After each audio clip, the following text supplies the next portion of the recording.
आप इस कहानी के पिछले भाग सुनना चाहते हैं तो मैं आपको लिंक डिस्क्रिप्शन बॉक्स में दे दूंगी और साथ ही कमेंट बॉक्स में पिन कर दूंगी, तो वहां से जाकर सुन सकते हैं। अब सुनिए आगे। चित्रा शिमला पहुंच जाती है और होटल में ना जाकर सीधे टीवी में बताई गई एकेडमी जाती है, जहां वो अभिनव से मिलकर उनसे पूछती है, यहाँ मिस्टर प्रशांत मिश्रा कार्य करते हैं? क्या आप मुझे बता सकते हैं कि वो कहाँ मिलेंगे? अभिनव हैरान होते हुए कहता है, आपको गलतफहमी हुई है, यहाँ कोई प्रशांत मिश्रा नहीं है। चित्रा, अरे कल टीवी में जो प्रस्तुति आ रही थी जिसमें एक व्यक्ति ने गिटार लेकर प्रस्तुति दी थी, वही तो है प्रशांत मिश्रा। उनकी प्रस्तुति के बाद इस एकेडमी का नाम लिया था और आप बोल रहे हैं यहाँ कोई प्रशांत नहीं है? कितने झूठे हैं आप, सफेद झूठ बोल रहे हैं। चित्रा की बात सुन अभिनव सख्ती से बोला, मुझे झूठा बोलने वाली आप हो कौन? मैं इस एकेडमी का मालिक हूँ, आपको कैसी बात करने हैं कि तमीज नहीं है क्या? जो वहीं चित्रा का हाथ पकड़े खड़ी होती है, वह चुपके से हाथ छोड़ वहां से अंदर भाग जाती है और शान को ढूंढने लगती है। टिया जो अपने क्लास के लिए जा रही है, यूं ही भागता देखती है तो उसके पास आती है और उस पर गुस्सा करते हुए बोली, ए लड़की, यहाँ कहाँ घूम रही हो तुम? यहाँ किसी के साथ आई हो?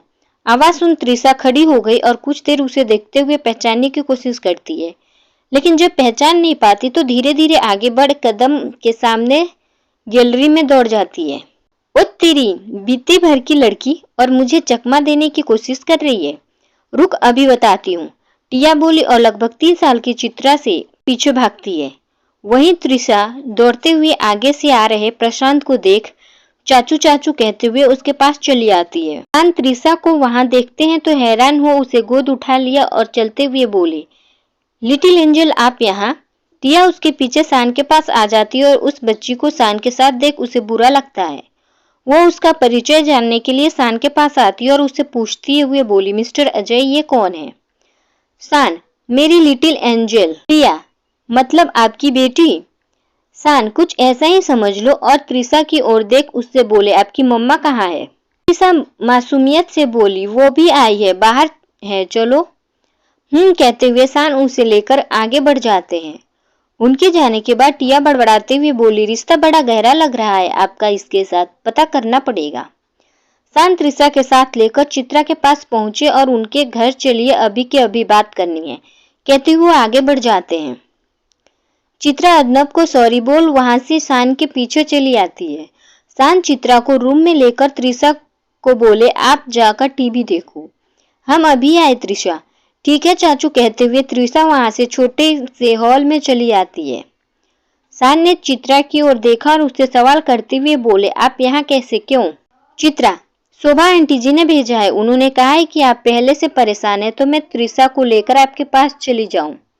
शान गुस्से में अपना हाथ उठाकर दीवार पर झटका और बड़बड़ाए, आपको यहाँ नहीं आना चाहिए था। चित्रा, ताई जी की परवाह है मेरी, लेकिन आप तो समझदार है, यूं अकेले बिना किसी रिश्ते के साथ रहने का अर्थ समझती है ना आप?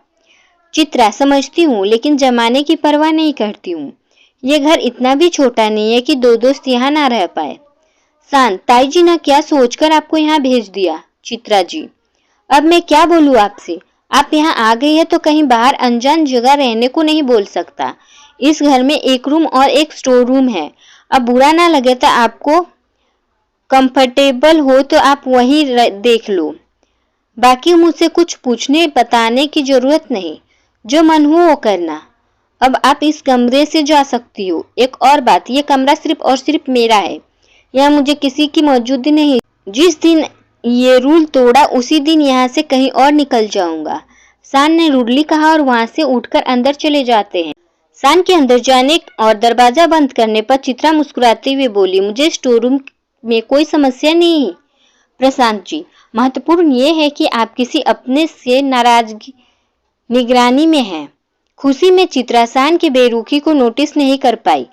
वो मुस्कुराती हुई वहां से स्टोर रूम की ओर चली जाती है एवं झाड़ बहाड़ हटाकर वह स्थल स्वच्छ कर अपने रहने योग्य बना लेती है। वही कमरे में मौजूद शान खुद से बड़बड़ाते हुए कहते हैं, ताई जी आपकी इंटेंशन में समझ रहा हूँ, आप जो कर रही है मेरे भले के लिए कर रही है। आपको भी मेरे विश्वास पर यकीन नहीं है, लेकिन एक दिन ऐसा अवश्य आएगा जिसमें आपको मेरे अटल विश्वास पर यकीन होगा। मुझे पता है, मैं बहुत अच्छे से जानता हूँ, मेरी पगली अवश्य आएगी। आपको जो सही लगा ताई जी वो आपने किया है, मुझे आपसे कोई शिकायत नहीं है, शिकायतें हैं तो उससे जिसने मुझे वादा किया और उसे तोड़कर चली गई। उसे कोई तकलीफ थी तो मुझे बात करती, मुझसे बोलकर तो देखती एक बार, लेकिन खैर अब मेरे कुछ बोलने से कोई औचित्य नहीं। फिर बाद सान खाने के लिए बाहर निकलते हैं और अपने कुक को खाना निकालने के लिए कहते हैं। सान की आवाज सुन चित्रा और त्रिशा दोनों वहीं चली आती है। ये देख सान ने कोई प्रतिक्रिया नहीं दी, बस त्रिशा को अपने पास बुलाकर उससे बातें करे हुए खाना खिलाने लगते हैं। सान अब त्रिशा के साथ सहज होने लगती है। अब वह उनके साथ खेलते, उससे बातें करते और साथ घूमने भी जाते। वहीं टिया ने चित्रा और सान के रिलेशनशिप को समझने और जानने के लिए एक व्यक्ति को हायर कर दिया है, जो अक्सर कोई न कोई बहाना लेकर सान या चित्रा के आसपास रहे दोनों के बारे में इंफॉर्मेशन कलेक्ट करने लगता है। मसूरी में दिन गुजरने के साथ साथ अर्पिता अपना कार्य पूरा लगन और ईमानदारी से करने लगती है। यूबी, पूर्वी और अर्पिता तीनों मिलकर एक दूसरे का पूरा ध्यान रखती। सान चित्रा के नाम मात्र की ही बातें करते हैं। त्रिशा के साथ वो हमेशा की तरह सहज होते हैं। टिया के द्वारा अपॉइंट किया हुआ जासूस टिया को बताया है, आपने जिनके लिए मुझे हायर किया है वो जैसा बिहेव सबके सामने करते हैं वैसा ही घर के अंदर भी रखते हैं, उससे कोई बदलाव नहीं है। टिया बोली, घर के अंदर की बातें तुम्हें कैसे पता? क्या तुम घर में गए थे? खुद देखा तुमने? जी नहीं, किसी के घर यूं बिन बात का जाना मेरी ड्यूटी नहीं है। मेरी ड्यूटी है जिसका काम हाथ लिया है उसकी निजता भंग किए बिना उसके बारे में सारी आवश्यक जानकारी पता लगाना, वही मैंने किया है। मैंने अपना कार्य पूरी ईमानदारी से किया है। आपको अगर शक है तो मेरी बची हुई फीस दीजिए एवं किसी और को अपॉइंट कर लीजिए। टिया बोली, ओके ठीक है, फिर आपकी छुट्टी कर दी जाती है। आप अब अपने दूसरे कार्य कर सकते हैं। बाकी आपकी एग्रीमेंट के क्लॉज के अकॉर्डिंग ये बात जानबूझकर कहीं नहीं पहुंचनी चाहिए कि टिया कुमार ने आपको यहाँ से किसी कार्य से नियुक्त किया। जी बिल्कुल, उस व्यक्ति ने कहा। आ जाता है। उसके जाने के बाद टिया मुस्कुराई और मन ही मन सोची, ये तो बहुत अच्छी खबर है मेरे लिए। अब मुझे इन नए मेहमान से कोई खतरा नहीं है। अब तो मैं मिस्टर अजय के सामने अपने प्यार का इजहार अवश्य कर दूंगी और वो भी कहेंगे। फिर हमारी एक नई दुनिया बनेगी जिसमें मैं और अजय दोनों साथ होंगे। हाय, कितना मजा आएगा ना। लाइफ में सब कुछ कितना सुंदर होगा। इतना अट्रैक्टिव और चार्मिंग पर्सनालिटी मेरा लाइफ पार्टनर होगा तो मेरी दोस्त भी जल भुन जाएगी। कहते कहते टिया के मन में गुदगुदी होने लगती है। सो मिस टिया, नेक कार्य में देरी कैसी? चलो उठो और आगे बढ़ो। वैसे भी अब ये मिस्टर अजय तेरे हैं और अपने को अपना बनाने में कैसी देरी। टिया अपनी अल्हड़ता में सान के प्रति आकर्षण को प्रेम समझ लेती है। वो अपने मार्ग यानी पढ़ाई से भटक जाती है और अजय के बारे में सोचने लगती है। अजय को सामने देखती है तो वो मुंह बनाने के स्थान पर मुस्कुराने लगती है। अजय को लेकर उसका नजरिया पूर्ण तरीके से बदल जाता है। सान हमेशा की तरह सबसे बीच में होकर भी सबसे अलग रहते हैं। वो टिया पर उतना ही समय देते हैं जितना संगीत जगत के उसके विकास के लिए आवश्यक होता है। टिया सान का ध्यान खुद पर आकर्षित करने के लिए हर संभव कोशिश करती है। इसी कोशिश में वो एक दिन सान से बोली, मिस्टर अजय। टिया की आवाज देने पर सान उसकी ओर देखा। टिया बोली, आपको आए इतने दिन हो गए एकेडमी में, लेकिन अभी तक आपने एक बार भी कोई टूर नहीं कराया। सान ने उसे देखा और एक क्लासरूम में होने के कारण नरमी बरतते हुए उससे बोले, इस बारे में मिस्टर अभिनव ने मुझसे कुछ नहीं कहा, आप उनसे बात कीजिए। कहते हुए वो बाकी छात्रों पर अपना ध्यान देने लगते हैं। टिया को थोड़ा बुरा लगा तो मन ही मन सोची, यह मैं कितने प्यार से मुस्कुराते हुए और ये मिस्टर अकड़ू अपनी अकड़ ही नहीं छोड़ रहे हैं। लेकिन मैं हार नहीं मानूंगी, आपको तो अपना बनाकर रहूंगी। मुझे आपको ही है मिस्टर अकड़ू, इसके लिए चाहे कितना भी समय लगे और मुझे कुछ नहीं करना पड़े। मन ही मन सोचते हुए टिया मुस्कुराई। मसूरी में अर्पिता पूर्वी की बच्ची को संभालने के साथ साथ स्वयं का भी ध्यान रखती है। गर्भावस्था के 6 महीने वो जी रही है। इस अनोखे और सुखद एहसास के हर क्षण को भी मुस्कुराते और महसूस कर रही है। जीवन में कठिनाइयां आती है, लेकिन अपने प्रेम और समर्पण की शक्ति से वो उन्हें पार कर जाती है। इन दोनों को अपनी हर छोटी से छोटी बात का ध्यान रखती है और शान से जुड़ी यादों को शान के चांद देखते हुए दोहराना अपनी रूटीन में शामिल कर लेती है। पत्नी से मां बनने तक का सफर में हो रहे अमूल्य एहसासों को वह एक डायरी में संजो कर रख लेती है, जिसे वो शान की अर्पिता एक नया सफर नाम से लिखती है। अपने हर कार्य को अपना अस्तित्व शान से ही जोड़कर रखती है, अपनी बातें, अपनी यादें, यहाँ तक कि अपनी पहचान बिना शान के उसे गवारा ही नहीं। अलग रहते हुए भी अर्पिता की हर सांस में एक ही नाम शामिल है, जिसे वह कभी किसी को जताती नहीं है, लेकिन डायरी और एकांत में एक ही नाम शख्सियत उसे याद रहती है, शान। शान, आपको पता है हमारी बेबी ने हमारे अंदर गतिविधियां करना शुरू कर दी है। अब हम हमारे अंदर एक नए जीवन की हलचल स्पष्ट महसूस कर पा रहे हैं। हमें ऐसा लग रहा है जिसे ईश्वर ने दिए हैं। इस वरदान के जरिए हम ईश्वर का जीवन देने की प्रणाली को स्पष्ट समझ पा रहे हैं। हर क्षण एक सुखद अनुभूति, एक नया एहसास। इसके हमारे जीवन में आने से हमें एक नई प्रीत जन्म लेने लगी है। हमारे जीवन में एक नए सिरे से प्रेम की दस्तक होने लगी है। हमें इसके प्रीत इतना प्रेम अनुभव हो रहा है जिसे शब्दों में बयां करने के लिए शब्द ही नहीं मिल पा रहे हैं। हम क्या कहें, कैसे कहें शान, ये क्या अनुभव है, कैसा एहसास है? बस एहसास ही है, एक सुखद सुंदर कल्पना से परे। उसका नाम, उसकी पहचान हमने सोच ली है, प्रीत। यह हमारे रिश्ते के मजबूत रखने वाली एक कड़ी है जिसका आधार प्रेम और प्रीत है। जो कैसे ना उसका नाम प्रीत रखे, इसका नाम प्रीत रखे। प्रशांत, पसंद आया ना आपको नाम? अवश्य पसंद आया होगा। अब ये न सोचना प्रीत नाम पुरुषत्व को दर्शा रहा है, हमें स्त्रीत्व दर्शाता है। हुआ कोई नाम सोचना चाहिए। तो इस बारे में हम अपने हृदय की बात स्पष्ट कर रहे हैं। सन, हमारे हृदय में एक ही आवाज आती है, हमें प्रीत नाम ही रखना है, क्योंकि यह हमारे प्रेम का अंश एवं ठाकुर जी का आशीष है। उनके हम पर प्रेम का आशीष है। अब प्रेम तो हमारे परिवार से पहले से ही प्रेम का ही अन्य नाम है, प्रीत। तो यह होंगे हमारे परिवार का नया सदस्य, प्रीत मिश्रा। आज के लिए बस इतना ही कहना है शान। बहुत देर हो गई है बैठे बैठे, एक नन्ही सी राजकुमारी बुला रही है, तो हम इसे मिलाकर थोड़ा घूम कर आते हैं। कहते हुए अर्पिता मुस्कुराई और अपनी डायरी बंद की। उसने बंद पड़ा ड्रॉयर खोला एवं डायरी उसमें रखकर बाहर चली आती है एवं बाहर बालकनी में झूले में रो रही नन्ही सी राजकुमारी से बातें करते हुए उसे शांत कराने को लगती है। कुछ ही क्षणों में वह शांत होकर सो जाती है, जिसे देख वह वहीं उसके पास बैठकर प्रीत से बातें करने लगती है। पूर्वी और युवी कार्य से वापस आ जाते हैं। पूर्वी अर्पिता को मुस्कुराकर बातें करते हुए देखती है तो युवी से कहती है, न जाने कैसा ये इश्क है युवराज, जो एक दूसरे से जुदा होकर भी एक दूसरे के जोड़े हुए हैं।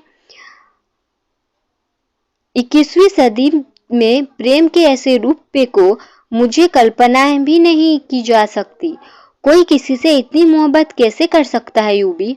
और अगर प्रेम है तो इतनी दूरी कैसे सह सकता है? मैंने अर्पिता मैम को कभी रोते भी नहीं देखा। इतनी कठिनाई आई है लेकिन आंखों में आंसू नहीं आए और होठों पर मुस्कुराहट कभी नहीं गई। इन्हें देखकर लग रहा है कि इश्क साथ रहना नाम नहीं, शारीरिक आकर्षण से परे ये इश्क। इश्क वो नहीं है यूबी जो मैं अब तक समझती हूँ। यूबी, इश्क क्या है ये मुझे मैम को देखकर समझ आ रहा है, पूर्वी ने युवराज से कहा। जिसे देख यूबी बोला, ये मुझे भी नहीं पता इश्क क्या है। हाँ, इसके कई रूप मैंने देखे हैं, अनुभव किए हैं, लेकिन प्रेम का ऐसा रूप मैं पहली बार अनुभव कर रहा हूँ।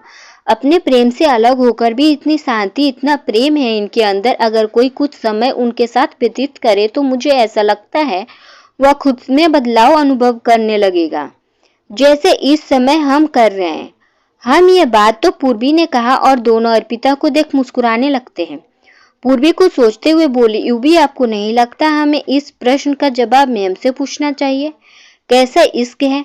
यूबी बोला, वैसे जानने का मन तो मेरा भी है। अब तुम्हारे मन का ख्याल आ ही गया है तो तुम पूछ ही लो जाकर। पूर्वी बोली, अगर तुम्हें जानना है तो तुम भी अकेली क्यों? तो मैं ही अकेली क्यों? तुम भी साथ चलो, दोनों मिलकर पूछते हैं। पूर्वी ने कहा तो युवराज बोला, फंसा दिया तुमने मुझे। अब जब तुमने कहा है तो चलो चलकर पूछते हैं। दोनों अर्पिता के पास पहुंचे और एक दूसरे से पूछने का इशारा करने लगते हैं। अर्पिता ने दोनों का फुसफुसा कर इशारे करते हुए देखा तो बोली, जो भी पूछना है पूछ सकते हो। अर्पिता के कहने पर दोनों ने छोटी सी स्माइल की और अर्पिता के पास बैठते हुए युवराज बोला, अर्पिता जी, हम ये जानना चाहते हैं कि कैसा ये इश्क है जो मिले कि फासले होने पर भी बढ़ता ही जाता है, कभी कम नहीं होता। अर्पिता मुस्कुराते हुए बोले, हमें उनकी हर अदा से इश्क है, फिर चाहे वो उनका होले से मुस्कुराना हो या फिर उसके हमारे बिन कहे समझ जाना।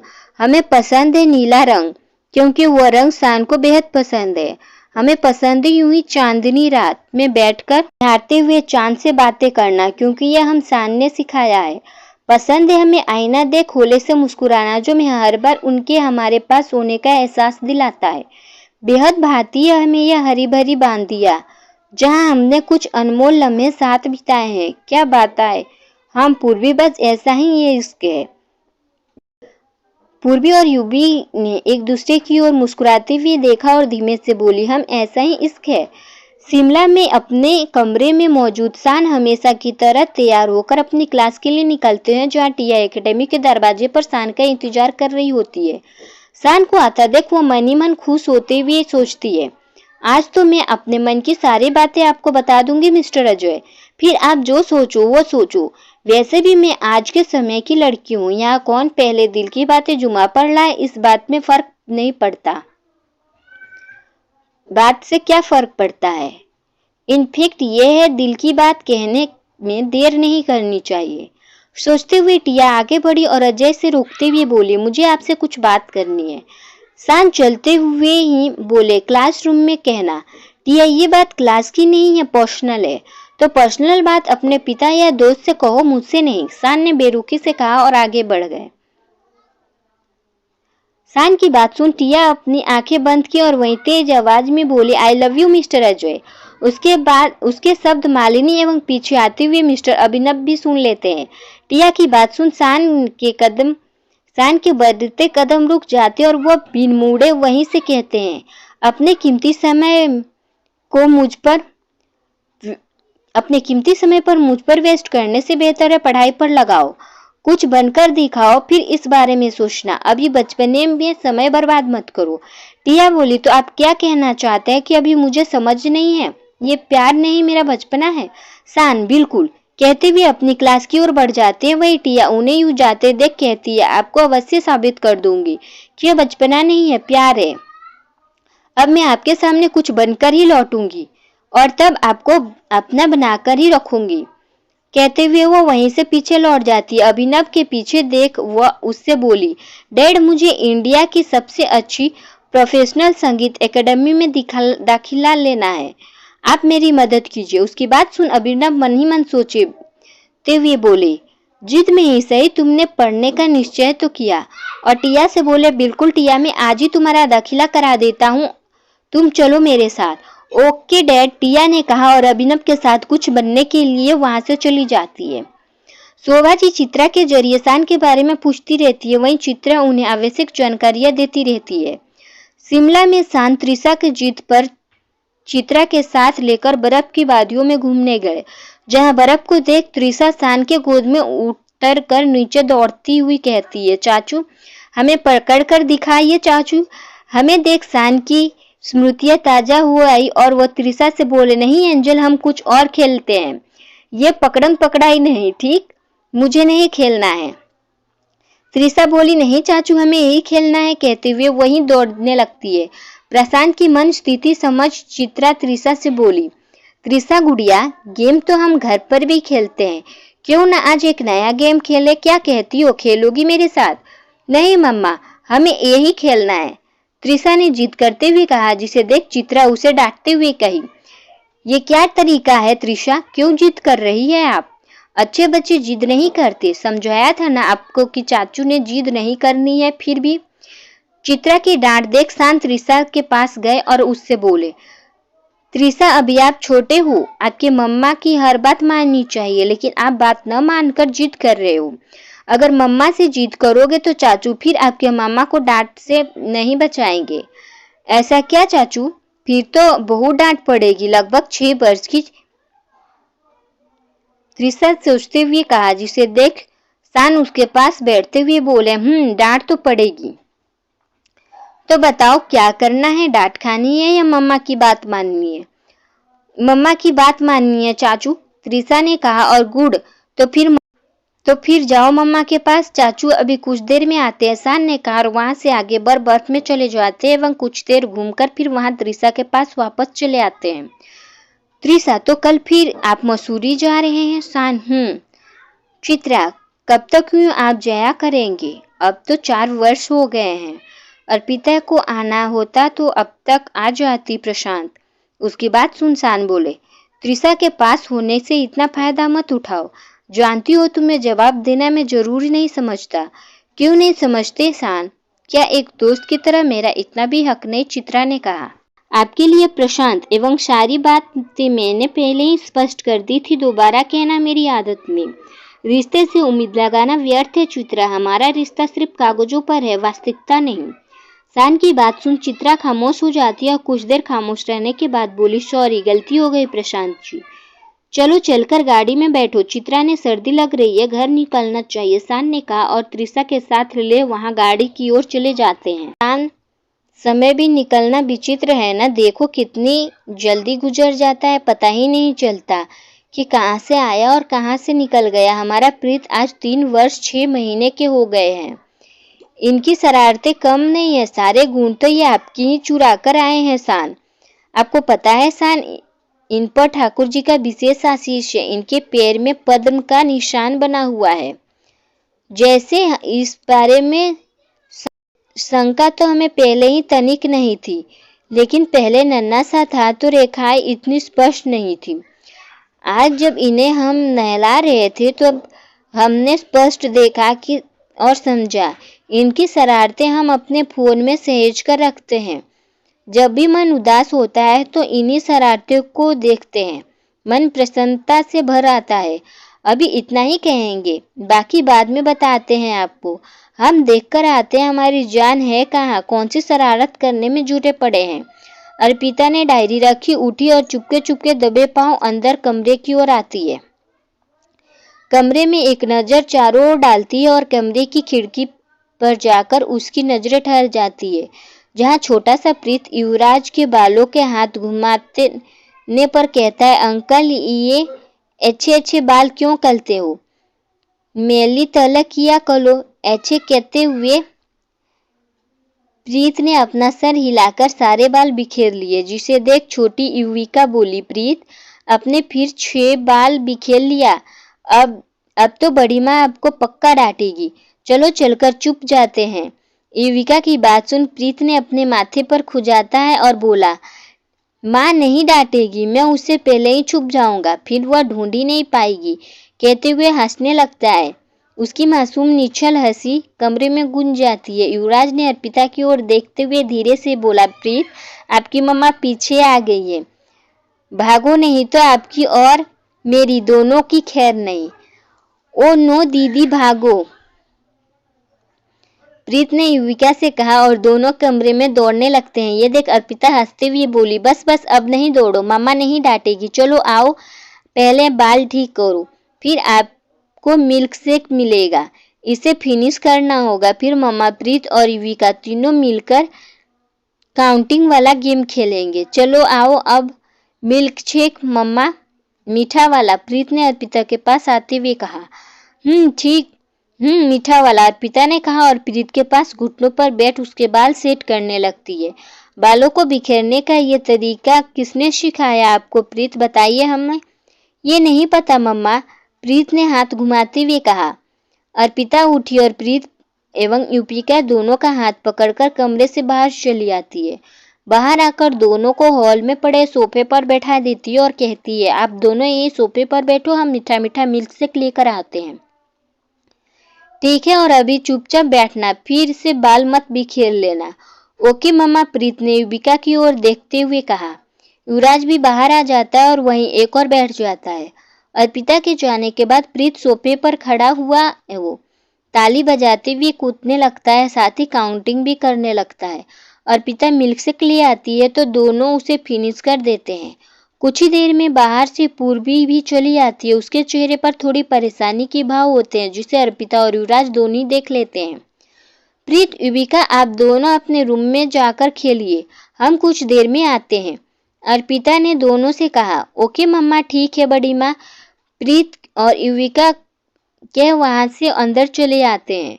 उनके कमरे में जाने के बाद अर्पिता ने पूर्वी की ओर देखा और उसे जाकर सोफे पर बिठाते हुए बोली, क्या बात है पूर्वी, अंकल आंटी तो ठीक है? नहीं दी, मम्मी जी और पापा जी बिल्कुल ठीक नहीं है, उनके घुटनों में बहुत दर्द रहता है, चलते फिरते में भी परेशानी है, जिद करके हम दोनों उनके पास भी आते जाते रहते हैं, लेकिन पापा जी का हृदय नहीं पिघल रहा। अब बढ़ती उम्र का असर उन पर होने लगा है। अब आप ही उनसे कुछ कहिए ना, आप एक बार उनसे मिलिए, वही समझाइए, हमें भरोसा है वो आपकी बात अवश्य मानेंगे। नहीं पूर्वी, हमें इस बात का कतई अनुभव नहीं है। सच कहे तो हम स्वयं उनसे नहीं पढ़ना चाहते, क्योंकि हमें पता है घर के बड़े अगर एक बार अपने बेटे के पत्नी के बारे में कोई राय बना लेते हैं तो लड़कियों के लिए उन्हें बदलना लगभग नामुमकिन होता है। भले ही आप अपनी जगह सही हो, लेकिन फिर भी अस्वीकार्य की मोहर बहुओं के माथे पर ही लगा दी जाती है। दी, आप ऐसा कैसे कह रही हैं? आप तो हमेशा से ही रिश्तों को लेकर सकारात्मक विचार रखती है। आपने ही तो हमसे कहा था कि हमें यूबी के माँ पापा को मनाने की कोशिश करती रहनी चाहिए, और आज आप कह रही है कि वो हृदय में शीला जी की बातें घूम जाती है और तो वो वही कही बातें बोल जाती है। लेकिन जब पूर्वी के शब्द उसके कानों में पड़ते हैं तो वास्तविकता की बोध होने पर वो बोली, नहीं नहीं पूर्वी, वो हमारे कहने का अर्थ ये है कि हमें इन सब में कुछ नहीं कहना, रिश्तों की डोर को मजबूत करो, लेकिन स्वयं पर भी विश्वास रखो और आप कर पाओगे। दी, आप आज कैसी बातें कर रहे हैं? परेशान हो? क्या हुआ बताइए मुझे, पूर्वी ने पूछा। तो अर्पिता मन ही मन सोचते हुए बोली, हम क्या कहें पूर्वी, एक यही तो रिश्ता है जिसमें हम असफल साबित हुए, जिसकी कसक हमारे मन में हमेशा ही रहती है, और आज गलती से हमारी यही कमजोरी हम आपके सामने बता गए। नहीं, हमें यही खत्म करना होगा, नहीं तो हमारे अतीत की छाया हमारे वर्तमान पर पड़ी जाएगी। दी, क्या हुआ, आप चुप क्यों हो गई? क्या सोच रही है आप? पूर्वी ने सोच में डूबी हुई अर्पिता से पूछा, जिसे सुन अर्पिता बात बदलते हुए बोली, सोच रहे हैं कि अंकल आंटी को मनाने की शुरुआत कैसे करें। क्या सच में दी आप मेरी मदद करेगी? अर्पिता, अब जब आपको लग रहा है कि अब दी की मदद लेनी चाहिए तो अवश्य कोशिश करेंगे। अब तक हमारे कहने पर आप और यूबी स्वयं ही कोशिश कर रहे थे। आपके कहने पर आपके मन की शांति के लिए हम एक बार अवश्य मिलेंगे। तो बताओ कहाँ मिलना है? घर पर दी, कल आप मेरे और यूबी के साथ चलना, ठीक है? ठीक है पूर्वी, कल चलेंगे, लेकिन अभी प्रीत और युविका की पढ़ाई का समय हो गया है, हम उन्हें कुछ नया सिखा कर आते हैं, अर्पिता ने कहा, और बच्चों के पास उनकी छोटी सी दुनिया में पहुंच जाती है। कमरे में दरवाजे पर जाकर देखती है तो प्रीत और युविका दोनों की उनकी स्टडी टेबल पर पीछे बैठे कर फुसफुसाते हुए देख मुस्कुराती हुए बोली, प्रीत कहाँ छुपकर नई शैतानी का योजना बना रही है? देखो तो युविका और प्रीत मिलकर क्या कर रहे हैं। वैसे ही दोनों हैं कहाँ? प्रीत, आवाज दीजिए, कहाँ है आप? प्रीत, क्या आप कमरे के दरवाजे के पीछे हैं? प्रीत, नहीं मम्मा, और अपने छोटे छोटे हाथ मुंह पर रख हंसने लगता है। अर्पिता अनजान बनने का अभिनय करते हुए बोली, मेरे पास एक चॉकलेट है, दो प्यारे से नन्हे मुन्ने बच्चे हैं, और कमरे में तीन ही छुपने की जगह, दरवाजा, कबर्ड और स्टडी टेबल। कहते हुए वो स्टडी टेबल के पास छिपे प्रीत को पकड़कर उठा लेती है और युविका का हाथ थाम बाहर ले आती है। पकड़ लिया, हम जीत गए प्रीत। तो अब आपको हमारी बात माननी पड़ेगी और काउंटिंग सुनाने के साथ साथ लिखनी भी पड़ेगी, फिर हम आपके आज सरगम सुनाएंगे, अर्पिता प्रीत से बोली। ओके मामा, प्रीत ने कहा और दौड़ते हुए अपनी कॉपी पेंसिल लेकर अर्पिता की गोद में बैठ गया और 1 2 3 बोलते हुए लिखने लगता है। युविका, आप क्यों खड़ी हो? आप पीछे रह जाओगी। आप भी जल्दी से लिखना शुरू कीजिए। ओके बड़ी माँ, युविका ने कहा और कॉपी लेकर लिखने लगती है। सांझ ढल जाती है और आसमान में पूनम की चांद आ जाती है। शान घर आकर अपने कमरे में खिड़की के सामने खड़े हैं। ये बात की कहानी सुनने के लिए सुनते रहे आर2 मोटिवेशनल वाइब्स। आपको ये कहानी कैसी लगी मुझे अपनी राय कमेंट बॉक्स में ज़रूर दीजिएगा। कहानी पसंद आए तो लाइक शेयर सब्सक्राइब कर दीजिए। मिलते हैं नेक्स्ट पार्ट में। Thank you for watching video.